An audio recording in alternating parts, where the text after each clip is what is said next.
Hi.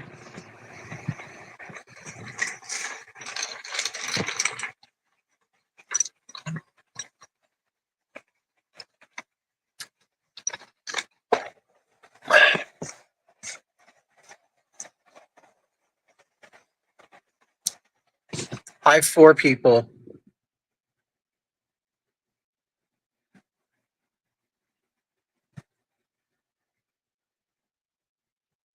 Hi, Helena. How are you? I don't know. My eyes are bad today. I don't know what's going on. Ugh, everything's so blurry to me. Hi, Night Sky. How are you?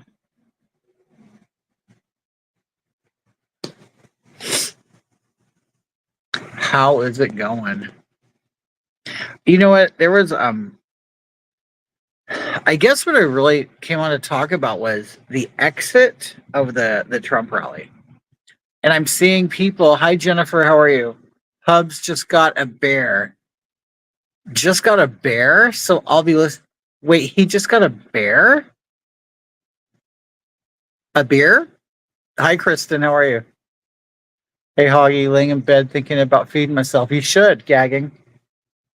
You gotta feed yourself.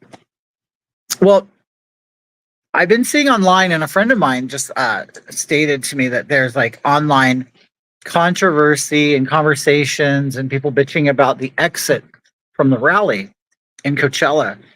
And I never considered talking about it, but it was horrible. Um, But it's so funny because people take the opportunity to say, "Oh, Trump didn't care about his people, or the campaign didn't care." Oh, hunting season. Oh, wow. Let's see. I wouldn't even consider hunting. How funny that he would be hunting. That's why he is a bear. But anyway, some of you watched. When I first started, I was walking in line to get into the Trump rally and stuff. But what's so funny is and I never considered this before, but I think they block internet when you're in there. And I guess I've seen that from a couple rallies I've been in that you just can't seem to get on social media. And I'm thinking that is what's going on. I wanted to go live from there, but I couldn't once I got in. And then I noticed, they have these big scissor lifts all over, like the field and stuff. And then you see drones just floating and they have power cords going down to the ground. And I'm thinking they must be blocking like Wi-Fi signals or whatever. Now you could text, but even my texts weren't going through. I assumed you were the nut that got arrested. No, JT Comax, I'm not. But what's so funny is there was a time we did go to the Trump hotel while Trump was there, and they let us have guns in our cars. They didn't find them. But I know that's a different situation. Hi, Brian. So anyway, we're like, everything was seamless, fine. It was great. You get on the bus, everything was perfect. You get to the venue. Now, when I say perfect, I don't mean, of course, there's waiting. There's always waiting, but the line moved. Everything worked perfect. It was really good until the end. So after, it's funny because one of my friends looked at me and said, "Hey, why don't we leave early?" Because we've been to four of these rallies, so we know how they work. And it's like kind of going seeing a concert. Let's say, oh, Richard, you had zero internet, right? So we go, and it was fun. We saw, Dennis Quaid was there, other speakers that we like, Rick Grinnell. I always liked Rick Grinnell, who was Pete Buttigieg before Pete Buttigieg got all the credit for being the first gay person. But anyway, it doesn't matter. But anyway, everything there is fun. It's lighthearted. It's people are great. And but anyway, when it came to leave, okay, so they had 3 parking lots off of site. Now, where it was in Coachella was on this big polo field, a huge property of just flat grass. It was awesome in the middle of nowhere. There isn't much going on in Coachella or Indio, California. So they have lots of like pastures. Did I dance to YMCA? Yes, I did. Everybody was. See, people don't realize when Trump is up there dancing, everybody in front of him is dancing too. It's a party. It's a party. People want to hear, they want to hear like the sensational, political stuff, but they don't really want to hear about all the fun and the antics and everything that goes on there. It's a lot of fun. But anyway, so that's why we'll stand for 5 hours in the sun. Well, shit, I was out there. We got on the bus at 10:30 to go to the venue, and we didn't get out of there until 9 o'clock at night. So you're outside all the time. Oh, you were at Butler? That's cool. That's awesome. Okay. So everything was great. We leave, and there were 3 parking lots, right? A red, they called it the red one, a green one, and a yellow one, I believe are the colors. Okay, so they had 3 lots throughout the city. And so they had buses bringing you in from each parking lot. And then they had ADA, which is, crippled people, handicapped people or whatever, which I could have used. I'm legally handicapped, but I don't really use any of the services unless I have to. But anyway, so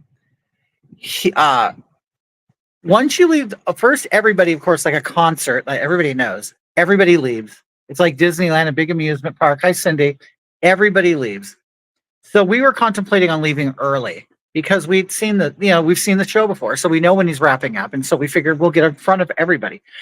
But we also forget we were up against we were 5 rows away from him, so we are basically in one of the worst spots to get out. So once everybody leaves, the ones in the back are going to go first. So we're always going to be in the back because we have the best seats, right? When it comes to exiting. So we were contemplating on leaving, but then we realized it was too late. But by the time he was completely finished, we would have not made it to the exit. So anyway, and this is what people say, oh, people are leaving the rally early. Look at that. He can't keep an audience. Well, dear, it's because so many people have been there so many times and they know when it's going to end. And so they figure, well, I'll leave 5 minutes early so I can beat the traffic. But, everybody knows that. They just want to act like it, it's not a thing. Do you deserve to be caged in a camp due to your support? Do I deserve it? Wait, do you deserve to be caged due to your support of a traitorous liar? Well, you're asking me specifically? No, I don't think I should. I don't think I should be caged for anything. Unless I commit a crime, I guess. I don't know, and it can be proven. But anyway, so so once we leave, there is a swarm, I mean a mass of people. And so me and Mark were like, we're not going to get in that. We're just going to be, people always make something out of everything, right? They do. And so we decide we're going to sit back. We're fine. We don't need to be the first. We'll let everybody get on the buses and leave, and then we will just casually get on. I'm not in a race to get into a crowd. So we sit back, we find something to drink, whatever, we're kicking it, and it goes away. So we move forward. Well, you then realize, well, I don't know where to go. Where are the buses going to be? They're not going to be where they dropped you off at because they've changed the streets, the way everything works. So they're like, okay, if you were in the red zone or ADA, which is crippled people, go to the left, go to the next block. Okay. If you were in the yellow or green lot, go to the right. Now, who's conducting this is all the police department, the sheriff's department, all of that.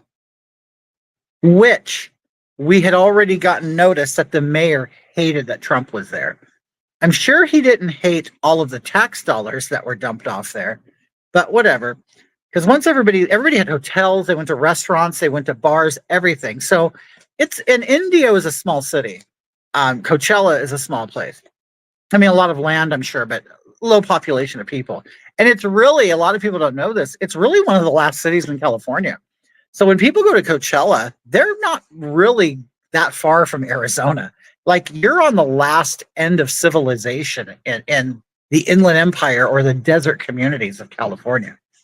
So I don't know if people realize that. So anyway, we were, like I said, in an area where there were no houses, no businesses, no nothing. And I just don't understand why they could not have it a seamless pickup. It's all a grid, it's all perfect. It's, you just pull buses up, you load it up, and you take off. Well, it wasn't, they were not ready. The city was not ready. And I'll tell you, the police in Indio, Coachella, whatever you want to call it, are horrible. And I'm not saying they're all horrible. I don't want to paint, the broad brush, but because we did run into a couple good ones who gave adequate and articulate instructions. But for the most part, none of them knew what was going on, or they didn't want to tell you. There's also speculation that, once it was time to exit, the mayor or whoever was in charge is like, well, we really don't care. And it felt that way because the police didn't know what to do. Nobody out there knew what to do. Because once you get on the street, that's the city. It's no longer the campaign. The campaign takes care of what goes on inside. So anyway, we get to the area, and it's a lot of walking. It's a lot of walking, but as a rally goer that you're going to do a lot of walking, a lot of waiting, a lot of sitting. This, it. And yes, I am going to talk about old people and handicapped people. Yes, I am. Because while I am 55, I guess, technically a senior citizen. I am what a lot of people would call old. A lot of young people would call old anyway. And, I have a heart condition. I have congestive heart failure. I have a chronic illness. Mark is also disabled. Mark has several disabilities on record. Whether we look healthy or not, we are considered disabled people. And we knew that going to this rally was going to be a challenge because I looked at the weather. I knew it was going to be 100 or more. I knew we were going to be outside. I got the emails of instructions. I knew exactly what was going to happen. The emails were exactly perfect. They gave you perfect instructions. And I also know from experience from the rallies I went to what to expect. Nothing surprised me except the exit. Okay. Well, it's out in the middle of nowhere, so there are no street lights. There are no homes with lights. There's nothing. You're basically let out of a polo field onto a country road, 2-lane road, and it's completely pitch black. But they had police cars, cruisers, whatever, their SUVs, motorcycle cops. When I got there, all their lights were on, and they were completely blinding you as you're walking to the corner. Because there is nothing illuminating the street. You just have red lights and yellow flashing and blue lights piercing your eyes and your vision. So that's all you see. You don't see, hi, Marty. You see nothing illuminated. Well, because people were not following or seeking direction, they were just walking wherever they wanted to. So once they get to the corner where the red zoned people are and the handicapped people are to be, once the people who weren't following directions or seeking directions got the adequate information after they walked to the wrong destination, they were turned around and sent the other way. Well, me being 20 feet tall, I don't see people of average height, below me. So I'm just bumping into people because you can't see nothing because everything's shining and flashing right in your eyes. Coachella, is it where they have the Coachella Festival? Hi, Guy. I don't know. I've never been to a Coachella Festival. I just know. Now, I couldn't imagine on a polo field because I know they kind of destroy the area, but I don't know. It's called Calhoun Ranch. So if anybody knows, that's where it was. It was in a place called Calhoun Ranch, which is in Coachella, which is in the city of Indio. They kind of call the whole thing Coachella Valley. I don't know if there's an actual city called Coachella. I know it's the Coachella Valley. I could be wrong. I don't know. But anyway, so you finally get to the corner, but you see no buses or anything. And you just see police. Now, like I said, I do respect law enforcement. I do respect police. But I do know, just like in any group of respected people, there are bad elements, there are bad apples. And especially in 2024, when the expectations of service and proper work ethics and people really doing a good job, that's out the window. And that has affected everything. Food service, the DMV and the police department, the medical field, everything. I'm sure we all can say that we have all experienced a decline in service and just care from people. So anyway, I'm walking and I see these police. It's a mess. There's a lot of people everywhere, and the police were like in groups of like four, and they're just standing there talking. When there are people who need instruction, they need direction, they don't know where to go, and you'd go talk, ask a cop. Some would say they don't know. Some would say I know. Oh, go this way. Like no one can be bothered to radio a supervisor or to get the adequate instructions that people were looking for. Damn it, I have to go. I wanted to hear. Oh, it's being recorded. It's being recorded, JT. Okay. So anyway, yeah, you can come back and look at it. So anyway, I'm like, what is going on? It's almost like the police are now security guards. It's like, where are the real authorities? These police act like they don't know nothing or can do anything. And it's like, have they like degraded what police officers are or something? I don't know, because they seem like mall cops to me, to be honest with you. So it was just ridiculous. And I'm going to be honest, when you have these cops, they're 300 pounds wearing bulletproof vests. They're not doing nothing. They're not, if they don't have a gun, they're not doing shit. It's like, I don't understand why we have decided to allow the most unfit, the most unambitious people are actually in control of controlling us. I just don't understand how that's happening. But anyway, so we ended up having to sit in weeds and dirt because it's in the country and we're waiting for a bus. The police have no idea when the buses are coming. Nobody has communication with anybody. I just don't understand it. But anyway, so finally the buses come. Now, okay, like I said, I am old and I am compromised. Okay, I have a heart condition. I had to weigh all of my things, but I really wanted to go. So, and I wasn't going to go and inconvenience anybody. If I couldn't go and just be like everybody else, then I wasn't going to do it. Well, I felt strong enough to go. I wore clothing that I could. I brought things in a bag that I needed. You know what I mean? I just made sure everything was covered because they need cops so bad. They left everyone. Yeah, they let anybody be a cop now. So anyway, like I said, I have all the sympathy in the world for old people and handicapped people, but those people were really getting on my nerves. And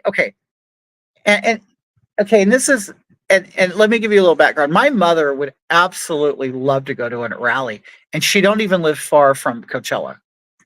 And when I told her about it, and she goes, and my mother's not handicapped. She's 76. She's a little overweight, and her knees hurt. And she's like, I really want to go, but I don't want to be in the way. I don't want to be the person limping in the back. Everybody has to wait for, everybody has to do for. And she said, I'm just going to watch it from TV, even though my mother absolutely loves Trump. And she, for years, have been wanting to go. And so she decided that she's not going to go because she knows that she can't be comfortable in the sun and the heat and all the walking and everything else. Okay. So I respect that. Okay. So then I get there and I have all of these old people and marginally handicapped people, I'll just put it that way, who are complaining because they want to be the first ones on the bus. Well, the city did not adequately, how can I put it, categorize people, and they didn't separate the handicapped people from the other people. And so they all want to get on their bus. They want to get on the bus first. And the police are actually telling them, these buses right now that are coming in are not specifically handicapped buses. And there was maybe a couple people in mobility scooters. Yeah, it was the Titanic all over again. Well, anyway, and you know what? I didn't feel good. I hadn't eaten all day. I have diabetes. My blood sugar was dropping. I was sweating. I was feeling faint. All of that stuff, okay? Like I said, I have sympathy for disabilities and problems, okay? But gee, oh my God, you would, and see what you'd get is you'd get these 50-year-old kids who are with their 70-year-old parents, and their mom is thin and she has her purse and everything. And they just think, oh, my mother's old and she should be on the bus before everybody else. Well, you know what, fatty? You're saying that because you want to get on the bus first. Okay. Your mom, while she's an old bag, she made it all day. She made it all day and she's still standing. Okay. We're all tired. She's obviously well enough to weather the heat, the sun, the walking, everything. So don't. I'm sick of people there are people who use their age and disabilities to try to get advantages over people. Hi, Sherry. How are you? Okay. So anyway, um, all of a sudden buses start coming and we're like, yes, finally. And because it was all unorganized, the buses didn't go to where the people had been waiting the longest because they didn't know where to go. They don't know where to go. And of course, the police are not going to keep order and they're not going to keep tabs of things to keep everything fair. And at this point, I don't care. You know what? I have been a manager of a nightclub. I have been the head of security. I've had to manage a team of people. I've had to overlook 800 or more customers at a time. And it's like, you know what? There's a million of you cops out here. You could have done this better. Nobody took the initiative to take control or anything. Okay. So, as far as I'm concerned, this is a complete failure of the police department or sheriff's department in India. But anyway, they didn't care enough at all. Nobody, I mean, they all have speakers. They could have gone and make announcements. They did nothing. Okay. So, anyway, and I'm sure this will come back to bite them. It definitely will. Well, anyway, so they loaded up one bus and they left. Okay. The whole time the handicapped people and the old people are complaining, they're screaming and yelling, I'm old, I'm handicapped. Yes, dear. Yes. And I have to poop. Yes, I have to poop. My legs are shaking. I'm retaining water. I sweat. I can go over a million reasons why I'm uncomfortable and why I should be on the bus first, but I never did that. Okay. So anyway, I mean, well, we eventually did. Okay, because I'll tell you. Okay, so anyway, so we're getting close to the door of a bus, okay? And there's a big fat guy, big fat lazy guy with his mom, and he is yelling, "My mother should be first," and doing this and that, right? Anyway, so a cop comes to the door of the bus, and he's like, "Okay."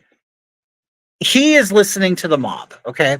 The mob of old, crippled people. So they are basically, the cop is, I think what he's doing, he's measuring his, how can I put it? His liability, okay? And he's like, okay, I guess I should probably listen to the old crippled people because they're going to be the ones that get me in trouble. So I'm going to take care of them, okay? Well, so the cop tries to get order, but it's too late because everybody's mad, and plus he's really little, so he's ineffective unless he's going to pull out his gun. So anyway, that's another thing. You have all these unfit cops that are all 2 feet tall, 300 pounds, and you're not doing anything to a mob. No one's going to respect you because you're doing nothing. You look like a little woman sitting there. And it's like you're just, and we know they've lost all their power, so they have no real authority, and the people know that. So this big fat guy, he starts yelling at the cop, "You're letting all these people get on the bus, and you're not doing your job, blah blah." Anyway, he starts getting mad, and he starts acting like a bull in a cage, like getting ready to go out in the rodeo. You know what I mean? He starts like bucking and moving and doing this shit, right? So, and he's because I think what it was the crowd, because there's so many people, they were, I think he was feeling suffocated. I hope he was feeling suffocated from the crowd. So he's like moving around and he starts punching at the crowd, blocking. He didn't want anybody to go into the bus. So he stood in the front punching and like kicking and doing all this shit to try to get people to move. And it was crazy. It was crazy. And I'm like, what the hell is he doing? So people were getting upset and they were moving.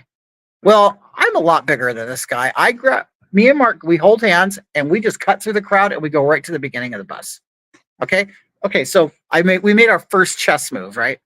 We went from the back to the front. Okay. Because everybody was afraid. So we took advantage of our size and our privilege. Yes, we did. And we went right to the front. Screw everybody, because now I know what it's all about. I know what it's all about. It really is all about survival of the fittest. And these people have these victim mentality, these victim checkpoints and stuff, and handicap may be one of them. But you know what, dear, when it comes to it, you're still last because if I can walk upright and if I can get to the front and if I can get because I realize everybody only cares about themselves. They only care about themselves. So I'm like, well, just because I can stand and just because I'm breathing and just because, I'm 55 and I go, no, I only care about me. That's the name of the game. That's the name of the game. So me and Mark go right up front. Well, see, and this is where I got pissed off because the guy finally calmed down and now I'm right behind him. And he gets on the bus with his mom. Okay. And then a cop comes up to me. I'm still standing there. I'm just standing there. He comes with me and pushes me like right on my chest, right? And I thought about it and I went, you know what? Okay, I'm in 2024. And this is a new way of dealing with shit, right? I now have to pull out my victim card, okay? Oh, I came in late. Are you guys talking about the third? No, we're talking about us exiting the rally. Okay. So he pushes me, right? And I was not forceful. I was in nothing. I just stood there. But I give the benefit of the doubt. He's probably intimidated by my size because, like I said, he's 2 feet tall. And I'm just standing there. And he pushes me. And then he goes, yeah, the elderly are going first. I said, I'm just standing here. I'm just standing here. That's it. And he goes, okay, yeah, just stay there. Anyway, he then comes up to me afterwards, after the old lady gets on the bus, who I went in after her. And he goes, oh, I'm sorry about that. I said, yeah, but I just want you to know. I go, you pushed me, a big, healthy man, right? To let this old lady who's been outside all day, okay? This old lady has been outside all day since 4 a.m. because I heard them talking. She's been up since 4 a.m., spent all day walking, sat in the sun and everything else, and she's still standing and looking pretty. But because she's old, you bought all of their bullshit and you pushed me and I pulled down my shirt. I just want you to know I've had open heart surgery and I'm a cardiac patient and I'm chronically ill. So do I need to be a victim? So before you make a decision, does everybody around you have to decide? You have to decide who the biggest victim is? I mean, is that how it works? It was during this time, and of course, they're all presumably Republicans, and just because you're a Republican doesn't mean you're conservative. I found that out too, but maybe it's something I should have known. Cali people are crazy, but I'm like, and it didn't hurt me. I'm not going to lie and say he hurt me. Could he have? I don't know, but I don't live by could-haves or would-haves because I don't have to be like the biggest victim here. But if that's the name of the game, it's like, is that what we have to do? I mean, seriously. I mean, I already have a huge disadvantage against me. I'm white and I'm big. Okay. That automatically says I own the world to these people. But it's like they don't sit there and they it's like they look at you as it's weird. It's like, anyway. So we get on the bus. And all these people that were crying and bitching prior to us getting on are sitting there looking at us. And I'm looking at these people, I go, is this, you're all a bunch of liberals. Is this like a Kamala Harris rally? All you all doing is sitting here bitching and crying and shit. Nobody's saying a word to me. I go, you're all a bunch of liberals. I go, what, we have to sit here and bring out our victim cards and we have to tell everybody that before anybody does or says anything, we all have to give them a list of things that are wrong with us or ways in which we think we're oppressed or not privileged so they can make a decision on how to work things and decide who's first. I go, this is just BS. It's just crap. If you support Trump, then you get. Oh yeah, totally. And it's completely justified too. They think they're completely justified in your hate. But anyway, at that moment, I realized, you know what? I realized there's a lot of Trump supporters or Republican conservatives, whatever you want to call them, that are just as big of babies as any Kamala Harris. Supporter. It was just crap. I couldn't believe it. Okay, so once we leave and we get on the bus, we're on the bus and we're driving, and it was nice. It felt good. Oh, it's air conditioning, everything. Some idiot rolls down his window and then completely fills the bus up with hot air. Why the hell would you do that? We've been sitting outside all day in 100-degree weather, sweating. Everybody's clothes was white from all the salts that they were sweating out. And so we get on the bus, it feels great, everybody's relaxing. All of a sudden, somebody rolls down a window and an oven. It turns into an oven. What an idiot. I just, more than anything, I just can't believe how stupid people are. It's like people are so stupid. And it really kind of makes you feel gross as a human.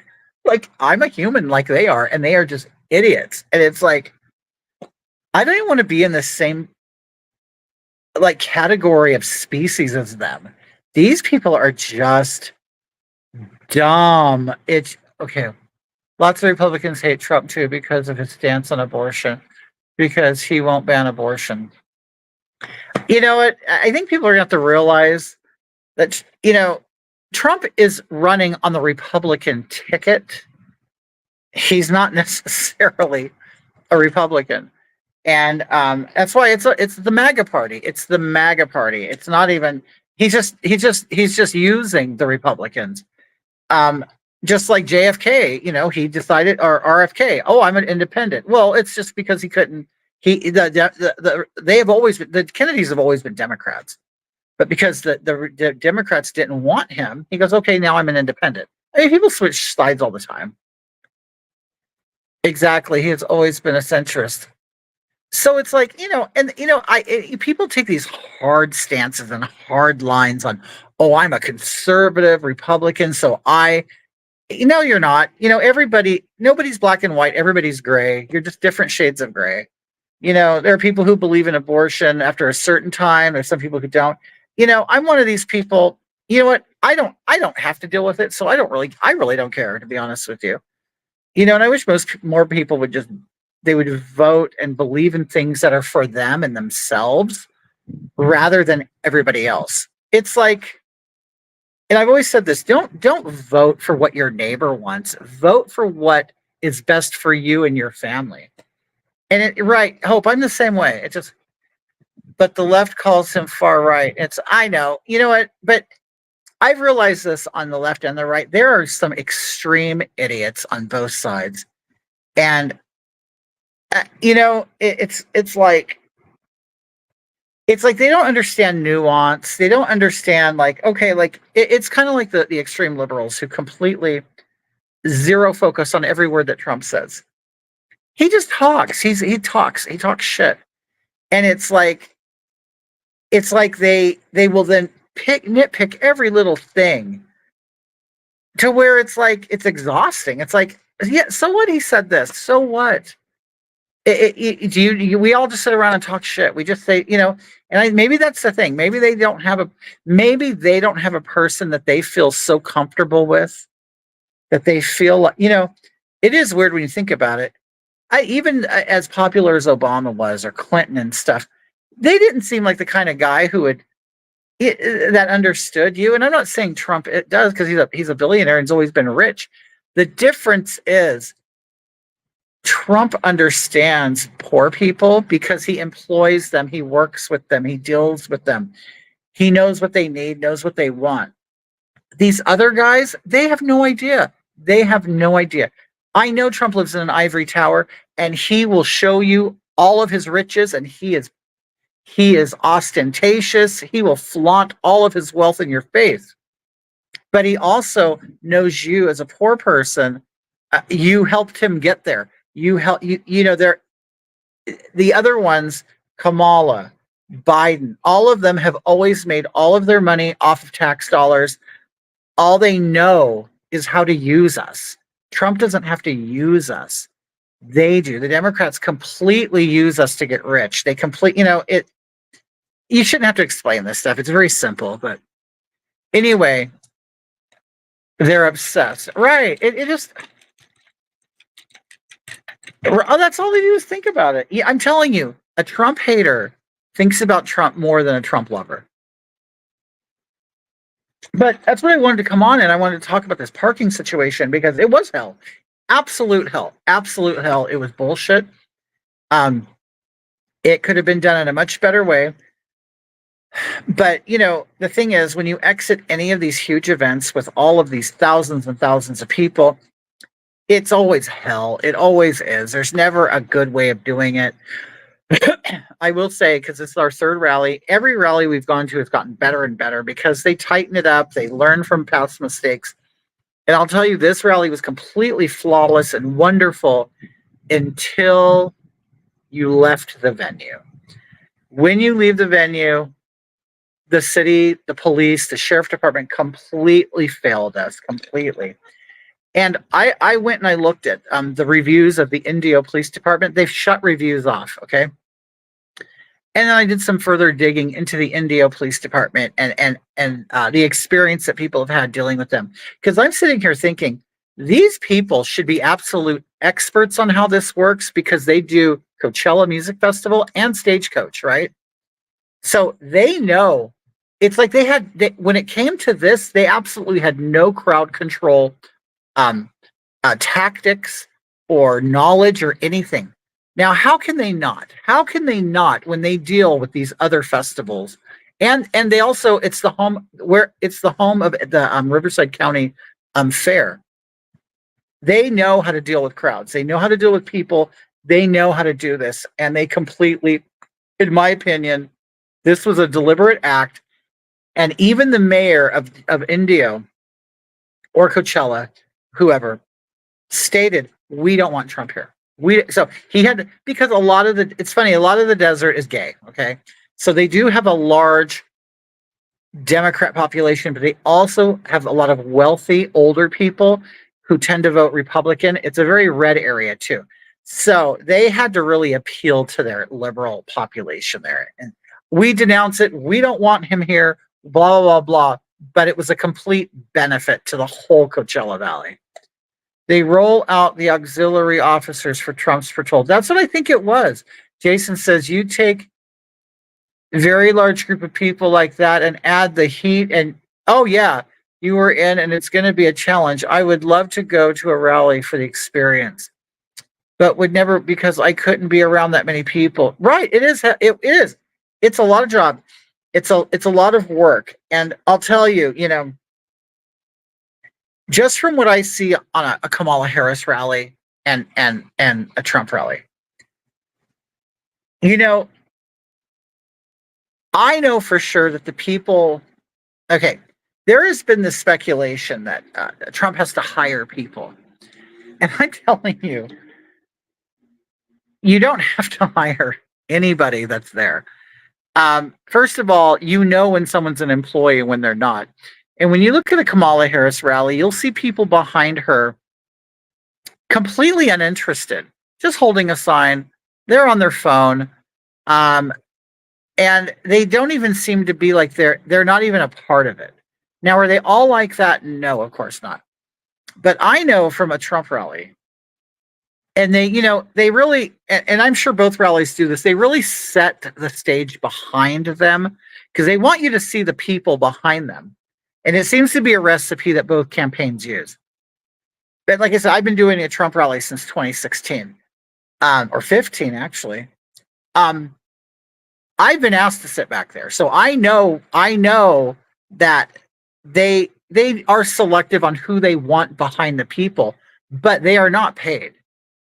The hate for Trump is stupid. Lefties believe everything. Yes. No way to no, he does not pay. I've been on the bus with all these people. I have been at the rallies with all these people. I've been in the front row with these people. I've been this was the closest I've been. I was in the 5th row center. If you saw my pictures on Instagram, you'll see how good they are. Okay. And how can I put it? Okay, I knew people who sat behind him during this. We deliberately don't sit behind him because we want to see, because when you're sitting behind, oh, you're on TV. If that's important to you, then fine. I know it's important to some people. I don't need to be. Well, I'm not. I've done TV appearances, so trust me, it's not that big of a deal. But when I go to a rally, I want the best seat possible where I could see the people that I want to see speak. I don't want to, because the whole time you're just seeing their head when you're back there. But people like they look at that as an area of prestige or whatever. That's fine. I don't care. But I can tell you, they don't pay the people there. Do they deliberately dress it? Yes, they both do it. If let's say if how can I put it? I mean, if you okay, like say this audience here, he didn't have to look for Latinos to sit behind him because it was all Latinos. It's so funny. They want to talk about race and stuff, but it was heavily Latino, Southern California. Okay, and of course every Trump rally has they have black, but I don't care. You can probably go to Kamala Harris rally and see very few black people. There's very few black people in the country. Let's face it. And so if there are people who want to sit behind Trump that are black, then sure, go ahead, get back there. But it's like I said, they both design the stage. They design what's behind them. But but no, there's no paid people. There's I can tell you there's not. Anybody who's there has been there all day, or they have been there since the day before camping out. And if you're there, especially if you're in the front rows, you are a dedicated rallier. Because only the people who get there first get the seats. Like everybody behind us were standing up. Like I think there's 2,000. There's 2,000 seats. Once that area fills up, you basically just get on the lawn and you stack up behind people and you sit down, you stand up, whatever.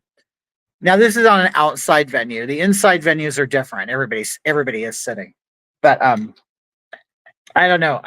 It was a lot of fun. As usual. I know I won't go to another one. I won't. Because he probably won't. I only went to this one because he came to California. I mean, I don't think I would have gone to Nevada or Arizona. I've done that before, but I'm not, and I was completely shocked that he even came to California because I figure, what's the point of coming here? Because we vote blue all the time. But I thought it was a great tactic. I thought it was a good. I think it was a good gesture to the people of California that support him. And also, a lot of people don't realize California is a state that has the most registered Republicans of any state in the union. And I don't think a lot of people know that. It's just there's so many people here that it typically always they vote blue. And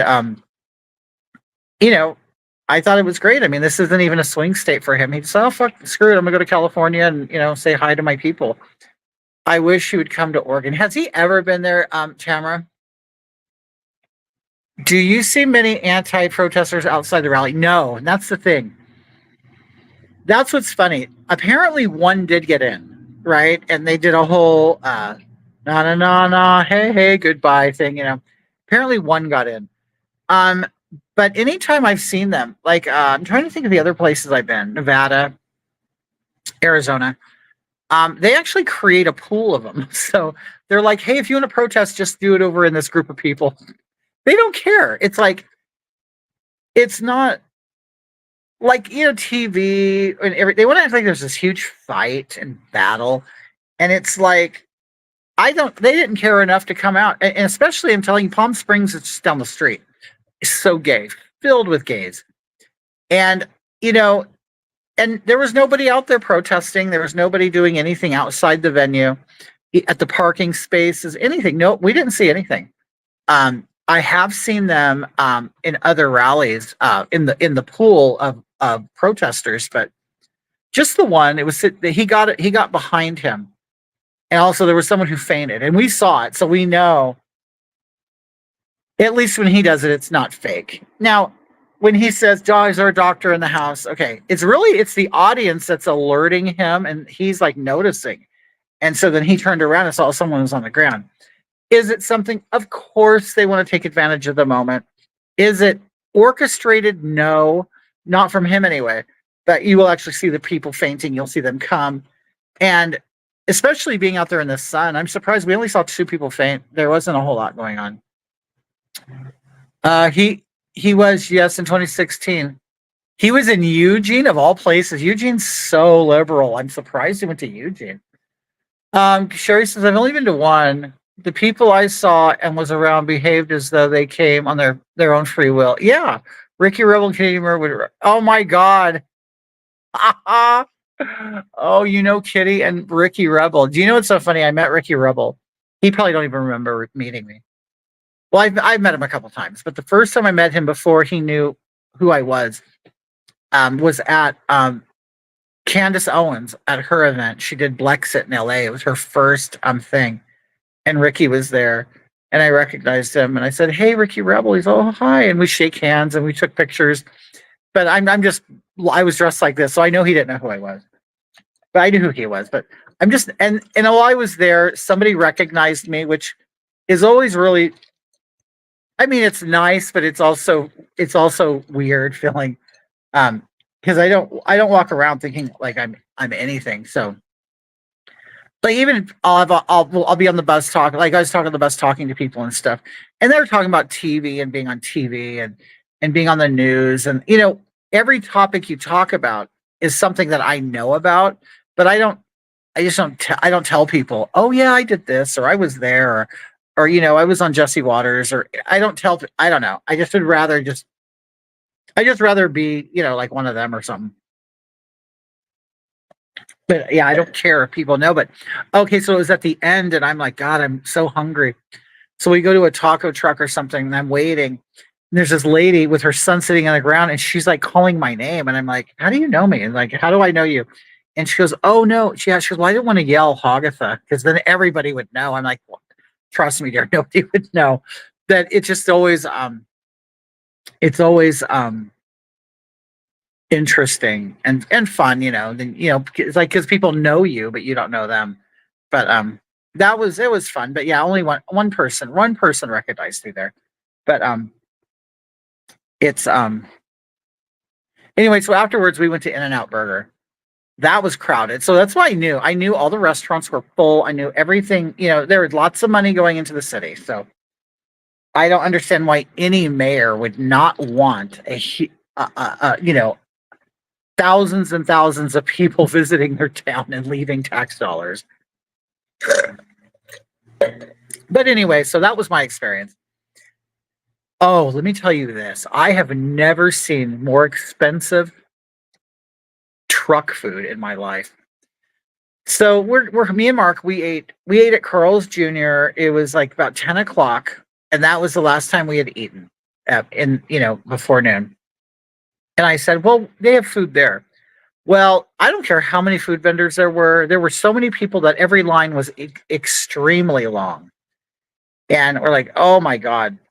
So anyway, we decide, well, we can hold out till the end. And even at the end, the trucks were still packed with people. So anyway, so I find a couple short lines. And there's a woman. There was a where you could buy tacos and fries. Now now I'm not gonna. I'll be completely honest with the fries. The fries are in like a Chinese takeout container. They put that in, and they'll put like cheese on it or meat or whatever topping you want, right? So they called them loaded fries. Those were $30. So you had fries in a small Chinese box container, and those were $30. The tacos, I don't even know how much the tacos were. Yes, yes, like carne asada fries, but in a small portion, not the big styrofoams that we know. So she told me I just spent $90 on two tacos and two fries, and I'm like, nope, I'm not eating here. I got out of line, and pizzas were $30. So I don't know what the slices were. Anyway, and they weren't like big pizzas, right? So then I'm like, I'm just not spending this money on it. And it's not like I wasn't starving. I mean, health wise, I should be eating, but I felt fine. Um, so we decided, I go, well, I'm gonna go where the Hawaiian shaved ice is. At least it'll just be something cool and we could eat, until we get by. Even that was $10. The shaved ice for a cup of just ice was $10. And then you put whatever syrup you want on it. But that was the cheapest thing, so that's what I got. And then we went to In and Out afterwards. But the In and Out was packed. We had to eat in our car. Um, but I mean, I'm pretty done with rallies. I mean, it's fun. It's a lot of fun, but it is a lot of work to go. It's a lot of work. Plus, we had to drop off our dogs at the spa. We took them to a spa, an animal spa. They spent the night there, and then they got shampoos and got their nails done and everything. Hi, Chastity. How are you? How are people living in LA? It's right. It is. It's. I don't know. I mean, and I live an hour from LA, and and I know everything gets more expensive there, but it's expensive here too. It's really, really, it's out of hand, and I don't understand. Poor people should be voting for the people that want to help them, and to help them get upwardly mobile. Um, but they would rather vote for people who promise them handouts and stuff. Oh, thank you. I look good in my glasses. Thank you. You know what? I'm just getting used to them. I hate wearing them, but they do help me see more. And as I'm getting older, I'm realizing I need them more. So it's like Mark's telling me, you have to wear your glasses. You should wear your glasses. I will naturally wear them if I can't see. So if I really can't see, then I put them on. So anyway, glad I'm in Texas, although we are being right. You're being invaded by Californians, right, madam? It's like, and you're going to get more Californians because we're getting more illegals. So, and that's, I mean, a huge driving force of people leaving. They don't talk about that, but when the culture changes so much, I don't think they realize the culture changes quickly in California. It's changing very fast in my city because if you live in a city that's already has immigrants in it, all of their immigrant families are coming. So, once they've made it 10 years ago, they got in and no one kicked them out and stuff. They got houses and everything. So now their families are coming, and it's bad. And they're not even, there's no jobs. There's nothing for them to do. They're just here. They sit around, they scam people. There's this guy that I've been watching. He's from Chula Vista, which is down there by past San Diego, or no, before San Diego, or whatever. It's down there, and it's by the border. And he all he does is record scammers because there's so many foreigners that are here collecting money off of like good-hearted people, which is like that's how they're living. They're just living off donations and panhandling and making people think that I'll tell you one of the biggest scams around here is a car wash. You put a kid on a El John area. I don't know. It's in Chula Vista, but oh, we left California for Tennessee 15 years ago. My mother-in-law is still outside of LA. Oh, really, Jennifer? It's bad. Like CNN post. Yeah, it's a day. Is it? Or you mean El Cajon? Yeah, it's bad. So I don't know. It just if I always sound like I'm bitching about where I live because there's so much to bitch about. But I know I'm just gonna have to eventually just shut up and do something about it. But I don't know. But I'm kind of stuck here for now. Oh yeah. I figure El Cajon. But yeah, I had family that lived in Hamul down there. Beautiful property. But it's down there by the border, and I guess that area is getting overrun by all the illegals now. And it's sad. It was such a pretty area and nice. But see, the thing is, these people come here, and they're not here to improve. They're here to take. They are here to get theirs. And I don't know why people don't realize that. It's like they're here. They come here with nothing. This isn't the founding of the United States. These aren't settlers. These aren't pioneers. So I don't understand why people they think in that mentality.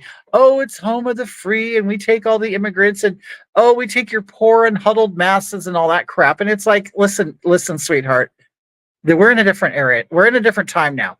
Everybody's moved here. We have 50 states. Everybody's doing good.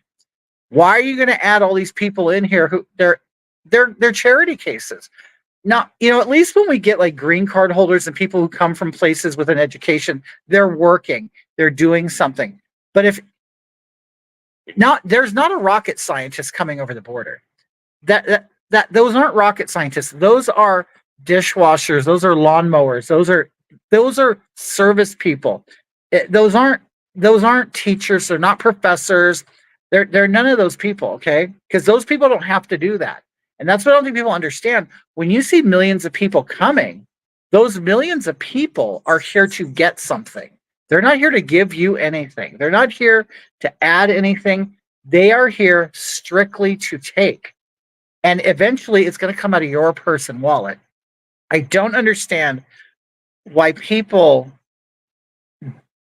don't care about their own survival. You care more about the survival of a stranger than your own family. And I don't get that. Like, is it you're just weak? You're just those. I guess there's just so many weak Americans that they don't deserve it. They don't, I don't get it. It doesn't make sense to me at all. My own family were boat people. Uh, uh, my mother's mother. Okay, so it's not those people came over here and did labor. So I understand the connection of the old world and old traditions. I get it, but they came here to be a part of it, not to take from it. And there's no reason why an immigrant should come here and get social services. Like, why should you? Like, why are what that if you're an immigrant, legal, illegal, I don't give a shit. For some reason they keep combining the word like it means the same thing anyway. But let's just say it doesn't matter. If you are moving to this country and you need social services, then you don't belong here. Like that, you're not. Then this isn't for you. You come here and you contribute, and then if you run into an emergency and need social services, you can then take from that pot that you have paid into. But if you have paid nothing, into a pot, why the hell do you deserve? Why should you be taking from it? It's like, you know what it is. Wait, some of your destinations have errors. Hold on.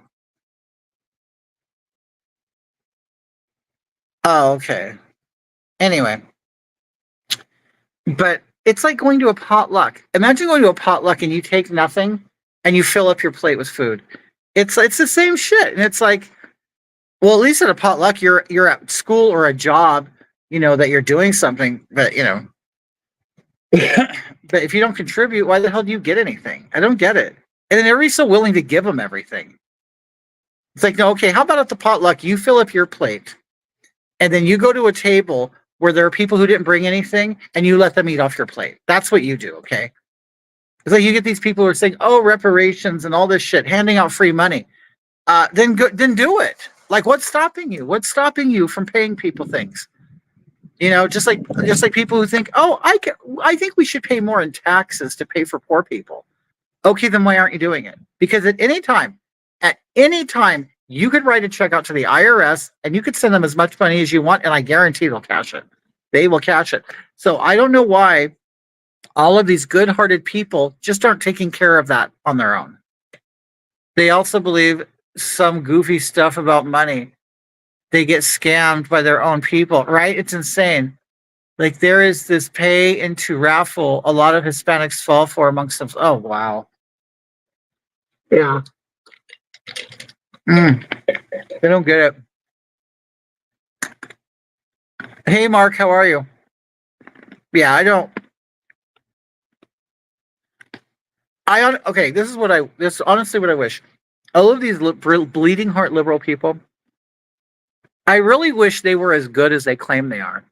Because if they were, then we wouldn't have all the panhandling. We wouldn't have homeless people. If these people were really as good as they said they were, then we wouldn't have to deal with all of it, because they would gladly give from their heart and take care of the people that they feel so bad about. But they don't. They really don't.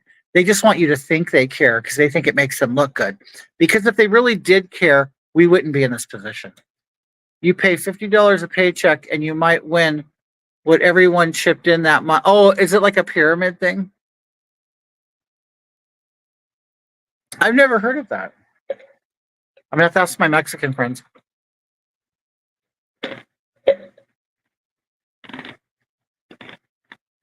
But I don't understand. You have all these celebrities, you have all of these people That all they do is they claim to care about the homeless, the poor people, the immigrants. But why aren't they taking care of them? I mean, they are 50% of this country, right? Democrats, liberals are 50% of the country. Why aren't they doing their job? If they feel it's their job to take care of people, then why aren't they doing it? If I don't give money to poor people, that shouldn't stop you from giving money to poor people. So, right, Chastity? I mean, at some point, like, when are like the Republican people or or conservatives gonna just call BS on these people? Like, do it, then do it. Then why? I don't need. Why does it mean? Why for you to be a good person, I have to be a good person? That's not the way it works. If you want to be a good person, then go for it. Thoughts? What Biden and Harris are having a? Oh my God, isn't it great? Hi Rex Rex. Yeah, they're having a war, aren't they? Like kind of like a. I think it's. I hope it gets better. It's really weird, and they are pretty secretive about it. But yes, please do ask. I am. No. I have friends out here in LA, so I'm gonna ask them. Chastity, and that's the thing. It's funny because people are always like, "Well, I want a kind-hearted uh, a politician, or I want this." Why does anybody? Why would anybody think that any politician is like a saint? Like, I don't get it. Do you think it's like you don't get in that position to even run or to have power because you're this sweet, demure person? Like, I don't know. Like, the people who get to the top of the ticket have like I said, broke necks and cracked skulls, and they have stepped on people to get to the top. Like, how do people think you get to the top? Like, because you're ruthless, you don't give a shit. You beat people out of you have blackmail on people. Like who? So when people go, well, I don't like Donald Trump because he's not nice. Well, no, he's just being honest. He's just showing you who he is. The other ones are lying to you. The other ones are hiding their face. He'll tell you, I'm all about business. I'm all about making money. I'm all about this shit, but I want you to make some money along the way. Like, the other ones want you to be controlled and know your place and everything. So I don't understand what they want you to do for them. And I don't get it. Like, why would you not want it? Just, I think it is. I think a lot of people are so weak and they're intimidated by power and they're intimidated by strength. And they're like waiting, like they think they think they're gonna get some kind of leader that's gonna hug them and hold their hand. And it's so funny. It's just hilarious. Like, you know what they do at a Trump rally? Instead of making you feel good about your gender and sexuality, you know what they do when Rick Grinnell, the gay ambassador to Germany and everything. You know what hit the theme music they play? They play classic gay music while he walks out, and the crowd loves it. Everybody loves him.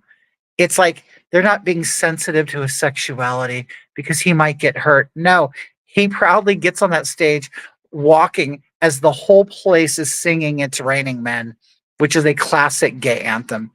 And everybody knows it. They play it, and everybody loves him. And it's just so funny. And it's like all these LGBT people go, "Oh, I want to be special and I want everybody to notice me and I want everybody to honor me." This dude gets completely honored. It's just, it's hilarious, and everybody embraces his gayness. Like, they don't even realize, like, before Trump rallies, the Village People are playing. Everybody's dancing to Macho Man and YMCA. Everybody knows they're a bunch of homos and it's all a homo anthem, and everybody has a great time. It's like me and Mark, we walk through there holding hands. Nobody gives a shit. It's unbelievable. It's like, for some reason they think I have to see my pride flag flying somewhere to make me feel good.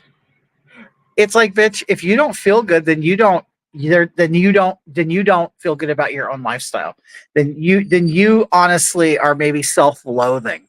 I don't walk the world and have to see the reflection of my sex life flying everywhere, because that's all the pride flag is. And it's like I'm secure enough and I love myself enough that I don't need this reassurance all the time. It's like they always need a pat on the back. They always need a little pat on the head. And it's just it's so annoying. It's embarrassing to me. It embarrasses me, honestly, when I see a pride flag hanging up somewhere other than in a gay establishment. It's like, why does the bank need a rainbow flag? Like, I want them to take care of my money, not my sexuality. It just all these gay people fall for it. And the funny thing is, honestly, any of these special interest groups, you can say it's women, you could say it's Christians, you can say it's BLM, you could say it's the LGBT. You're only advertised to because they want your money. They only cater to you because they want your money. Do you know who they don't cater to anymore? Is white men. You know why? Because white men are just going to buy what they're going to buy. They already know they got them. Well, we already have your money, so we don't have to advertise to you anymore. We have to now make everybody else feel special. Oh, you're brown, you're special. Oh, you have sex in a different hole. Oh, here. Oh, you're special now. Here, let's make flags and colors and special days for you because of your sex life. It's like, how absurd is that? Like, it's absolutely ridiculous. And nobody sees it for what it is, a huge money grab. They don't care about you, they care about your wallet. And that's it, and that's all it will ever be. Trump was working to decriminalize homosexual. Yep. Trump vowed to cure AIDS by 20. Didn't he? I think so. I'm not sure. Well, you know what? At least he gave. You know what? As far as I'm concerned, I bet you he already knows there is a cure. One thing this is what I really think about Trump. What his strength is. Trump's strength in conquering all this crap is, I think he has a lot of dirt on a lot of people. I'm not saying that that's a bad way of getting in power, because everybody has their strengths and stuff. But this guy, he has hotels all over the world. He has golf courses, of course, real estate. He has hobnobbed and rubbed elbows with the most powerful of this country and the most famous of this country prior to even being politics. So a lot of people may not know that. I don't know, but he was a cult figure prior to being president. I know this dude has all kinds of information on everybody. He probably knows the deepest, darkest secrets of many of these people, and they all know it. And I think they fear him. And that's why there's such a huge campaign against him. And I'm not surprised there's been assassination attempts. I'm sure there's going to be more, but it's crazy. The whole thing's crazy. Trump, he's gonna manhandle that formula. Oh yeah, just like honestly, I think there's a cure for cancer too. That's the only reason why Joe Biden said he's going to cure cancer too. They all know it. I think everybody up there knows it. They know all this crap already. But if anything, me being in politics and seeing how everything works and being involved with people, I've realized it really is mostly theater. It's mostly theater. That's it. And I think the elites take pleasure and are very entertained by us. That's what I think. I think they're very entertained by us. That's why it's so crazy. Hi, Tara. It's so crazy that everyone is against him. Right. That's the funny thing. Because if everybody who was alive and thinking prior to Donald Trump being president, they knew how everybody liked him. They knew it. And it's funny how people deny it now, or they act like it didn't happen, but you knew that. You make appearances in movies, TV shows. He was on talk shows, things like that. We always saw him in events and stuff. So just posted today regarding cure cancer, really? I mean, really, how many rich people do we ever hear about dying of cancer? And and I'll say this too. Even I lived through the AIDS epidemic and shit. Are people still dying of AIDS? Sure they are. But they have medications. They even convinced gay people to take medications when they don't even have HIV. Oh, this is to prevent you from getting HIV. And it's like, Well, yeah, it used to be condoms and abstinence. Now you can take medication. So that's exactly what they want. They want you to take a pill for everything, and the homosexuals are right there to gobble up all those pills. But I don't know. Everything's about money. Everything's about profit, whether you think so or not. BLM was all about money. Gay rights are all about money. Breast cancer research is all about money. I mean, you think about this. You have all these just very well-meaning people getting out there and marching the streets for breast cancer, right? Because their grandmother died of it, your mom died of it, whatever. And it's like, yeah, it's like people are out there marching, they're putting money into it, they're spending their day doing it. They buy the clothes, they do all this stuff, and they feel really good about themselves as they're marching. And some may even feel empowered because they've had cancer. But is anybody really concerned about where that money's going? Because I honestly believe that they already know what causes cancer. I know they do. Just like heart disease. Okay, I have heart disease. I'm not donating to the Heart Association because I think it's a scam. I do. I think it's a scam. I think any of these long-lasting donations and campaigns stuff, I think they're all scams. Do you really think about the pink ribbon people? Do you really think they want a cure for breast cancer? Can anybody name any campaign where people marched and they did anything and there's a cure now for that thing? Because I'm going to tell you, the heart disease, smoking, breast cancer, AIDS, everything, these marches have been going on for a very, very long time, collecting millions and millions and millions and millions of dollars. And it's like people love to go to these things to feel good about themselves, but yet I don't think they realize that there are people becoming very wealthy off of them. And and so many Americans just have this pure mindset of goodness that, oh, nothing's bad, nothing, everything is on the up and up, everything is honest. No, it's not. No, it's not. It isn't. Oh, allegedly AIDS. Well, of course it is. They probably want to kill them all. There were riots against Fauci and AZT back then, right? Well, see, this is another thing. It's another thing, Noodles. And I've been telling women this. Okay, I want you guys to think about this. And they don't. Of course, a lot don't have an answer, and of course, and then some like just get mad or leave. I said, you have, okay, whether you want an abortion or not, it's okay. They've convinced women, people with a uterus, to go out there and march on the streets so they have the rights to remove the human that's growing in their vagina. Okay. Now, to me, it doesn't matter whether you agree with it or not. Okay. To me, what I'm noticing is that these streets are getting clogged with these people that are supporting this. Okay. Yes, I support a woman's right to suck out the contents of their vagina, the human that's growing within them. Okay. Okay, so I mean that's just a fact. That's what's happening. Okay. So they will do that. They will fight national fights. They will do everything. But for some reason, they won't march to get security in their kids' school so they don't die from a school shooting. And I've made that point to a lot of parents, and they completely ditch the conversation. I said, it's funny. I go, you want the right to remove this from your body, this human that's going to come out.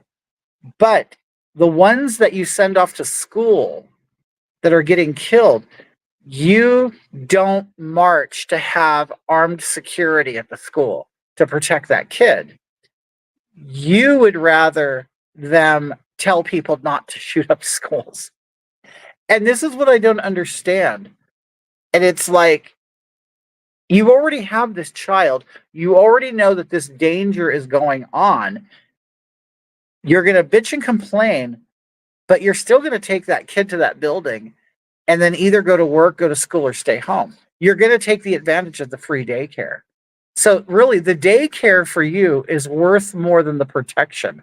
And you would rather have the ability to remove a baby from your uterus than to have a child protected in school. And I just think that that's very strange.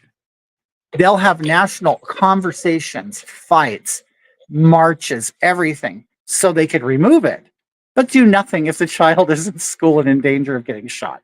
I just think that that's odd. And they've always said that, oh no, Republicans care more about the baby after it's born. They don't want to feed it. That's an argument that I always heard. No, I don't think that's true at all. You don't care about the baby once it's out, because it's either becomes a paycheck or it's free daycare to send them to school with the dangers of getting shot. Yeah, I don't get it. Yeah, they leave their kid with strangers and feel comfortable about it. Yeah, I don't get it. Like, and the thing is, it's not even a new concept. I graduated school in '88. My whole high school year, we had an on-campus armed cop. Okay, this is something that has been going on forever. Okay, there's always been stabbings in schools, fights, gang fights, drugs. Everything has been going on in Southern California anyway. So we had armed security, and you know what? Not one gang fight after that. So it's not rocket science. They know how to fix it. They just don't want to. And definitely, all the abortion people who want to kill their babies aren't going to protect their kids once they're in school. So that's it. There's just incongruency there. Anyway, you guys, I got to go. I'll talk to you later. Bye.